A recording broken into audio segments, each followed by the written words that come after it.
Welcome to the Dynamic Duo Show, where we talk all things superhero cinematic verse related. I'm Franz. I'm Kevin. Welcome home, folks, and welcome back. Thanks, Kevin. Kevin, today basically is a continuation of what we've been talking about for the past couple of shows, actually, because it's such an interesting subject.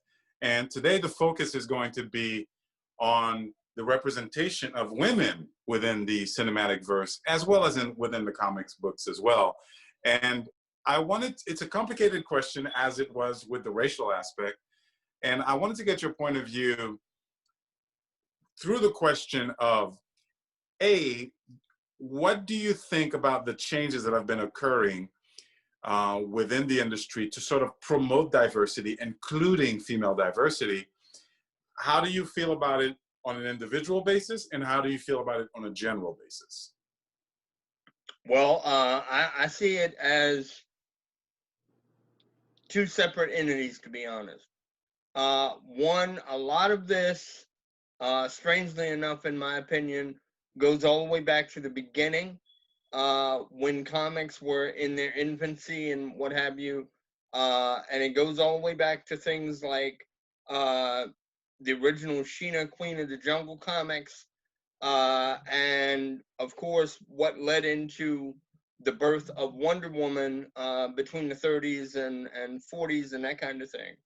And I think for a time, at least within the early 70s, because there was a major blowback, if you will, and I don't know if you're old enough to remember, I think you might be, but in the early 70s, there was a point where DC took away Diana's powers. And basically, instead of her being a superhero, they made her a super spy. And basically stripped her of everything, and readers hated this. And about maybe 2 years after they had done it, and this was, I think, in 72, 73, and between 74 and 75 is when they took her back to her roots and brought back the superhero end of what the character represented. And once the Wonder Woman television series was done with Linda Carter, I think that springboarded everything into a new age. But the bizarre part of it, in my opinion, is Wonder Woman and Linda Carter, specifically as an actress, was literally beaten into the ground for essentially wearing a bathing suit or something close to a bikini within the television audience. But at the same time, you had folks on the flip side of it that were crazy about what she was doing because it was showing the empowerment factor. And at the same time, for anybody that looked at her from a beauty aspect, they were watching the show and kind of going, whoa, did you see the lady that's now playing Wonder Woman on TV and that kind of thing? And as I said, I think it's kind of a double-edged sword. It helped with all of that, but over time, again, she has become both vilified by people. Oh, this is just showing women as sex objects and that kind of thing. And at the same time, people are looking at not only Wonder Woman, but other characters as well. And they're kind of going, yay, and you're getting the thumbs up. So it's a mixed bag. And as you said, it's a very complicated and complex issue at the same time. And I don't think there's such a thing as just one side to this. Do you think that in general, females have been well represented within, since we focus on the cinematic verse, within the cinematic verse, within the comic books, and do you approve and or disapprove when a character is changed for the benefit of diversity? For example, making Captain Marvel, changing Ms. Marvel into Captain Marvel, who was a male character, making the Thor a female, making Loki a female, and then so on and so forth. What? How do you feel about those types of changes? Honestly, some of the changes I don't think are a problem. Others are very much a problem. I'm not against the whole Captain Marvel thing with what they've done within, Marvel's universe or what have you. But my biggest issue with the change to Captain Marvel is, as nice as the movie was, and I do say it was nice, it wasn't spectacular in my opinion. I thought it lacked substance. They didn't explain enough of her being there, in my opinion. The whole thing of the way that they kind of dropped the Skrulls into it was a weak plot point. But getting back to your initial question about whether or not I think females have been represented properly, that's a kind of yes and no answer. I think to a degree they have been, and I believe at the same time they haven't been, but it depended upon the context of what was being presented to the audience. In the case of what Patty Jenkins has done with Wonder Woman now, I think it's perfect. For a lot of the material that came out of the 60s era when Yvonne Craig was playing Batgirl on TV, not quite. It was nice to see as she was there if you were a comic book fan or grew up as a Batgirl fan, but her representation was backward. And part of that was because of what they wouldn't allow them to do for TV. There was a lot that she was not able to do. And there have been a lot of representations within animated shows, etc., TV, movies, that kind of thing, that haven't been right. And one of the major things, again, that I think has become a major focus for a lot of it has been, okay, how skimpy can we make the costume? And if guys are watching this, or even if women are watching it, what are they watching it for? Are they watching it because they're comic book fans, or are they watching it because of the talent in front of the camera? And how many ooh la la's, so to speak, can we get out of the audience while they're watching this? I think all of that kind of pushes together, and that's why I say it really depends upon how it's presented. To take nothing away from Natalie Portman, and I understand what Marvel is doing, but honestly, I only hope they do the female Thor once, because to me it doesn't work for the rest of what Marvel is trying to convey for their cinematic presentations. I just, and it's not that I'm against Thor being a woman, because I realize that over the years they've changed him into all kinds of different things, and various pieces have happened. I mean, at one point, if I remember correctly, they changed him either into a goat or As a frog. Right. So he's been different things, but they haven't left him that way for very, very long. And again, with no disrespect to Portman as an actress at all, I think she's incredibly talented. Or to take anything away from Chris Hemsworth, I just honestly hope we only get this one time. Because personally, I only think we need one. I think if they start getting into, you're going to get 2 or 3 of these at one time, it's going, as I've said in previous shows, and it's not necessarily because it's a female thing, but I believe that it will become a burnout. It's going to become problematic. It's not that you can't have strong female characters. Of course you can. And it's not that their representation cannot be handled properly within TV screens or movie screens. Of course, you can do these things properly, but it takes, how can I phrase this? I think for the female audience as well as the female characters, I think there's a greater level of care for it. I think you have to take a little bit more time to flush the characters out, make sure the audience is just not looking at them as a sex object because of the way that a number of them are depicted within the pages of the comic books, first of all, because that makes a big difference.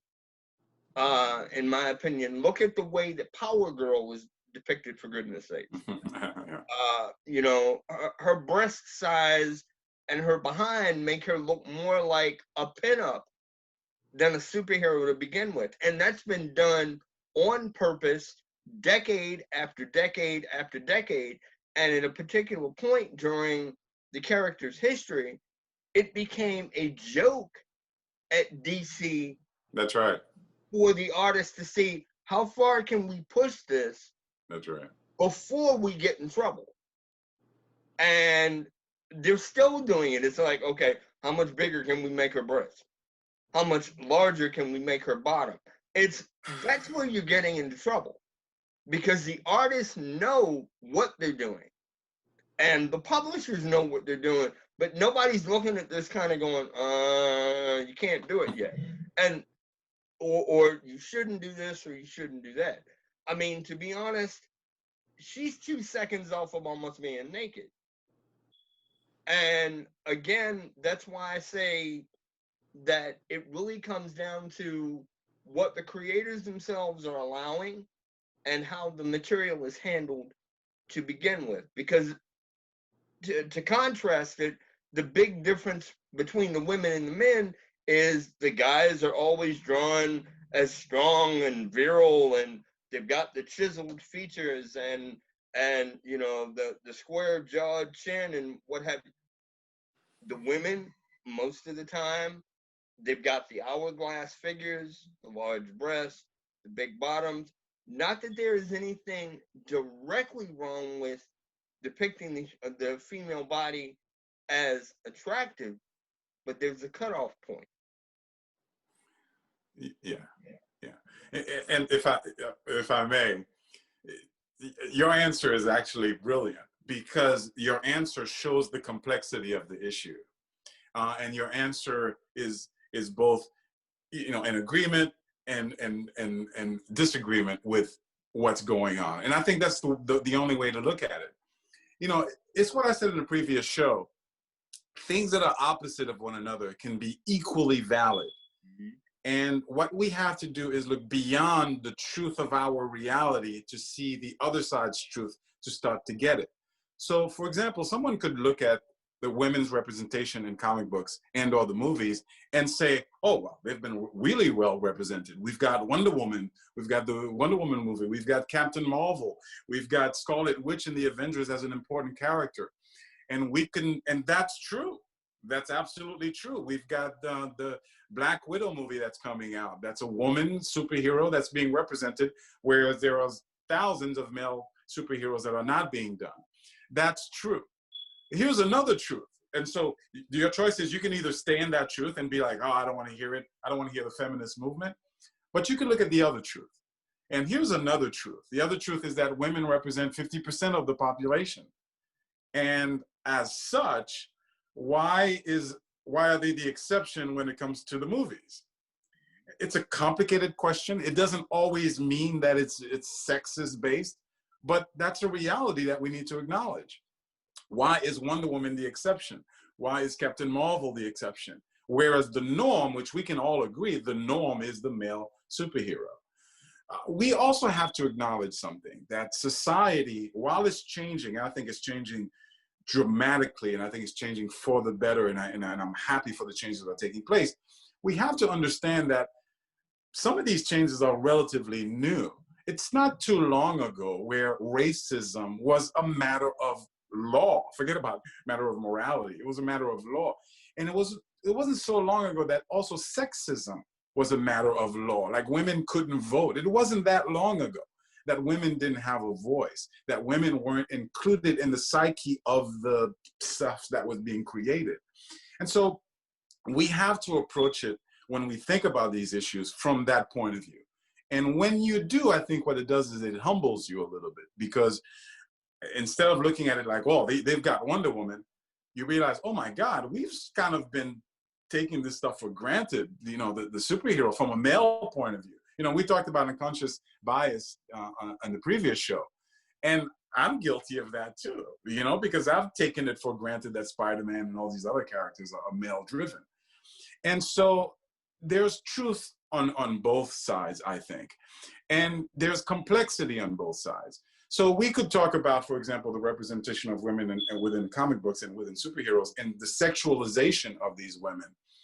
But there's also a sexualization of the male characters. We may not notice it as heterosexual male, but they're basically nude guys walking around. That's what they are. You know what I mean? The superhero costume is basically, as artists described it in the beginning, I'm sure you know, is basically drawing a nude because it was the easiest way to draw the characters.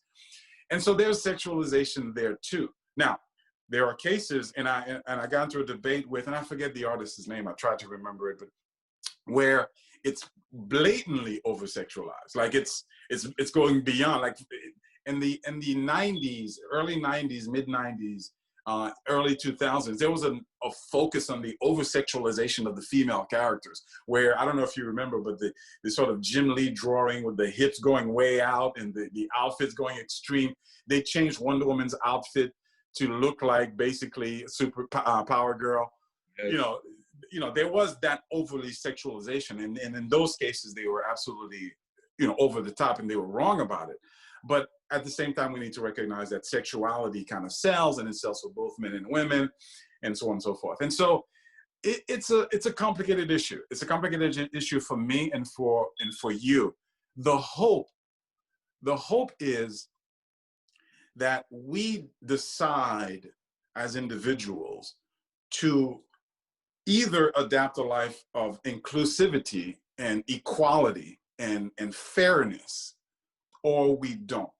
And as such, I have to recognize that we need more female representation within a lot of the things that we do. And we should welcome that. Now, here's where it gets complicated. How do we welcome that? How is it presented to us? How is it given to us? I think, as much as I may applaud them for their efforts, I think that the cinematic verse has, and the comic book has gone about it the wrong way.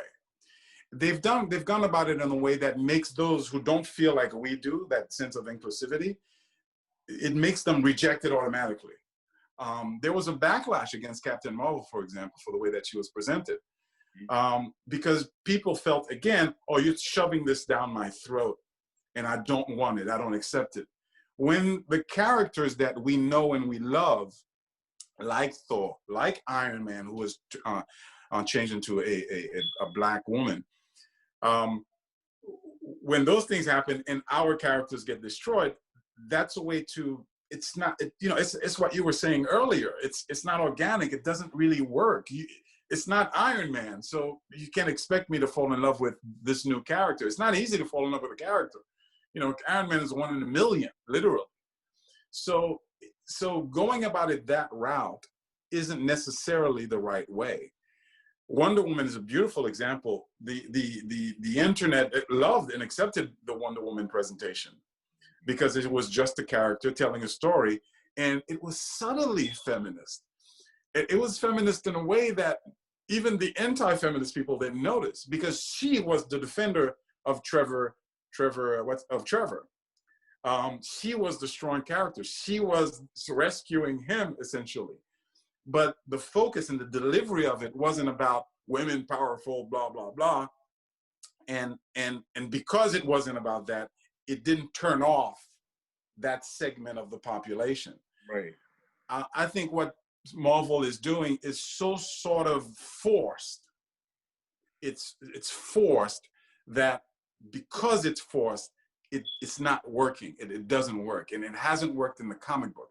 And so to bring it to the movie, when you introduce Jane Foster as the new Thor in the movie verse, well, that's a problem. It's a problem for me in two ways. And I agree with you that I don't think I hope it doesn't last. Not because I don't want a female lead, not because I don't want a powerful female lead, but because Jane Foster is not Thor any more than Falcon is Captain America. And Right. I love Thor. You know what I mean?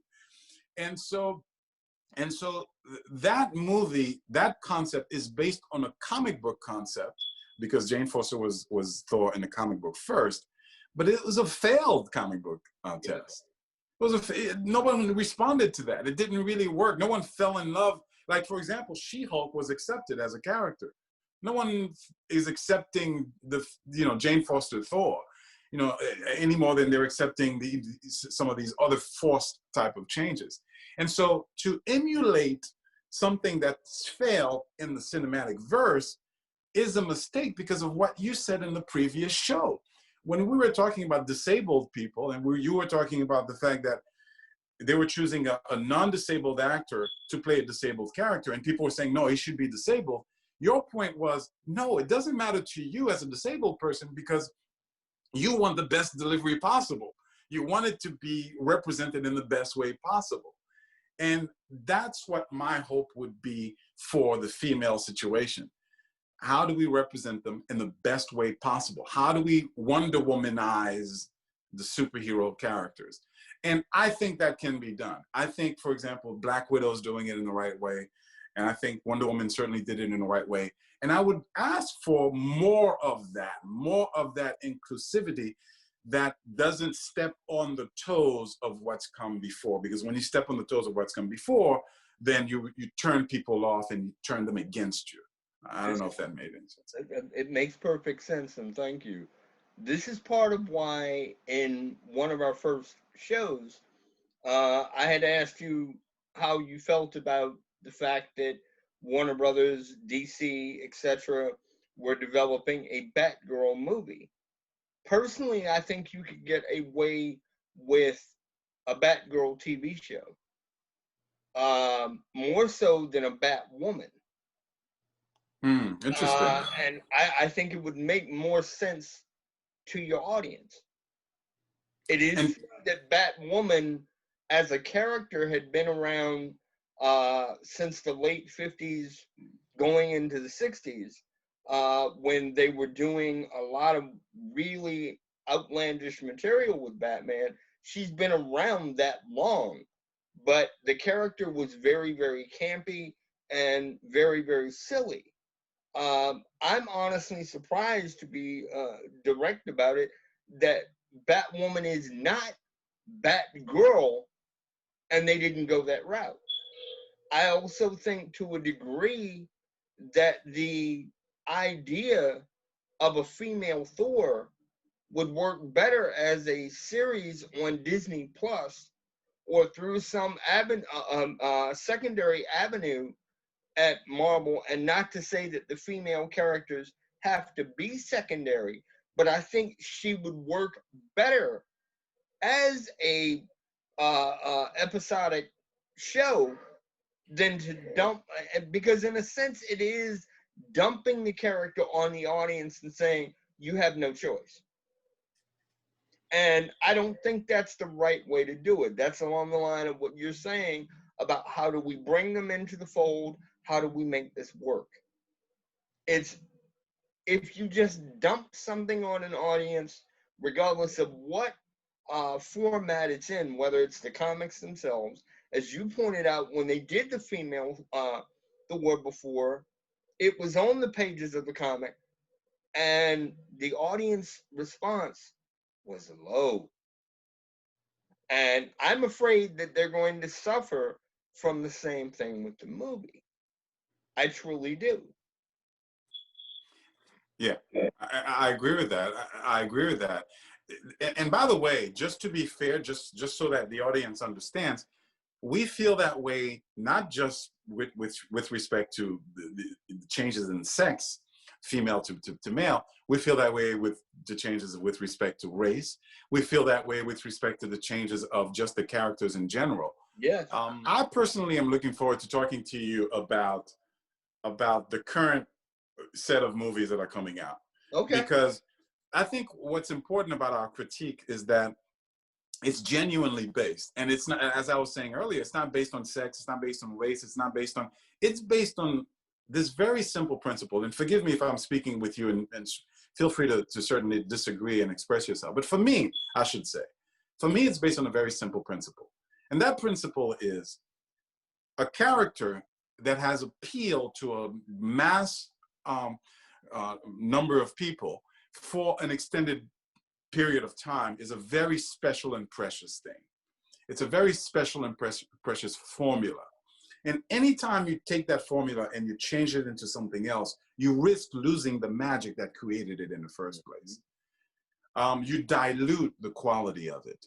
Sometimes a character is strong enough to survive dilution, to still be popular, even though it's been diluted.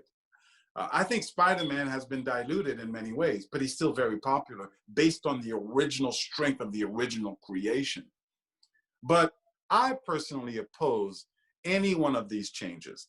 It creates a dilemma of how then do we introduce diversity within this special group of elite folks that were created in a time when race wasn't a consideration and sex wasn't a consideration. Mm-hmm. That's a challenge. It's a very difficult challenge to which I do not have the answer. And so that's where we are. I do think things are in fact changing, and I applaud those changes in society. And I do think that inclusivity is there. I think I can cite many more cases of strong female leads that we were not able to do 20 years ago, right. That we were not able to do 30 years ago, and forget about going anytime beyond that because it just didn't exist. You know what I mean? Yes. And so that's a change for the better. And so I'm hopeful for that, you know? To be honest, even though she's not a direct superhero per se, but she is a Marvel creation, I was highly disappointed when Agent Carter was canceled. I wanted Agent Carter to continue. I thought the powers that be made a mistake when they pulled the plug on it. I really think the show was canceled prematurely. I didn't watch it, so I don't know how the quality of it. They did a very nice job. Oh, interesting. But by the way, that raises another interesting issue too. Is it sexism? Is it racism? Or is it audience response? Like sometimes the audience doesn't respond to characters, and sometimes those characters happen to be female, and sometimes those characters happen to be a minority. But a lot of times the characters are the white male as well. Mm-hmm. And so sometimes the audience doesn't respond to a character. So what is your obligation then? You know what I mean? So it's a complicated question on that point of view. This is why I said earlier that it really is a mixed bag, because you can do the right thing by the characters, whether they be male or female. But it really comes down to how your audience takes it. If your audience kind of goes, that's not what I want, you're dead in the water. Okay? You really are. You're dead before you start. If your audience goes ape crazy over something, although you and I both have issues with the current incarnation of Spider-Man, and not to take anything away from anybody involved with the production, I'm not saying that at all.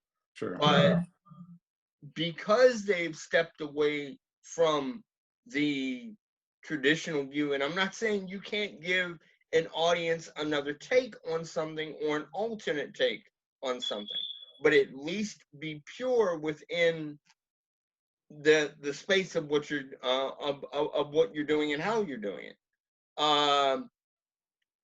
That's the thing. It's part of the reason why this incarnation of Spider-Man, in my opinion, whether it will be with Tom Holland or another actor, is going to continue, is because the audience has eaten it up.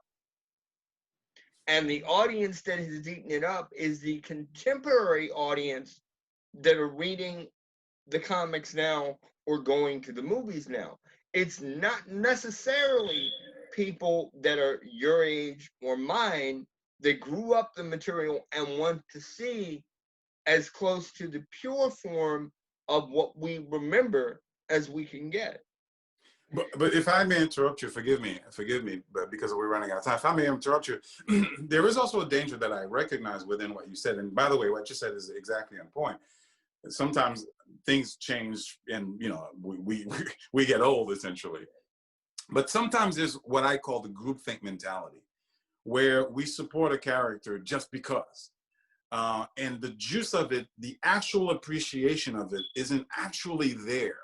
The connection, we're just supposed to love, and we just, okay, well, that's a good movie. And it works the other way too. We're supposed to hate, and we just hate.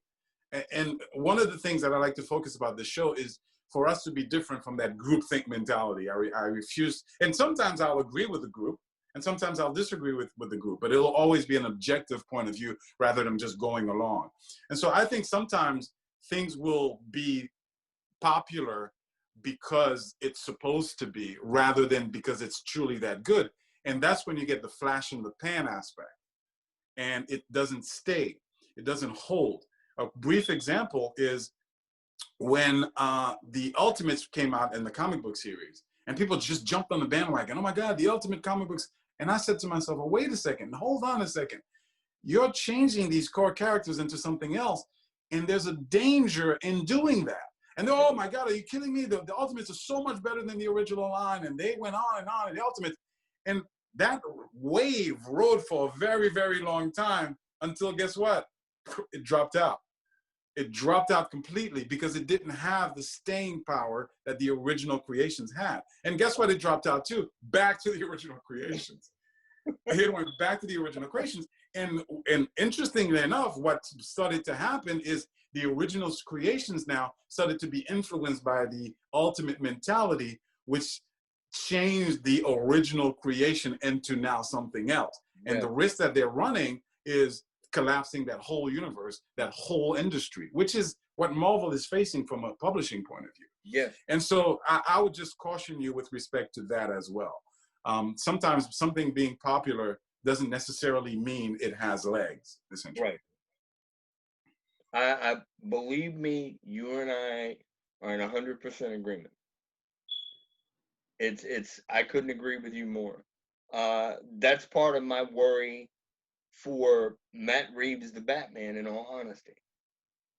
Yes. I am scared that there is going to Yes. become a burnout point for Yes.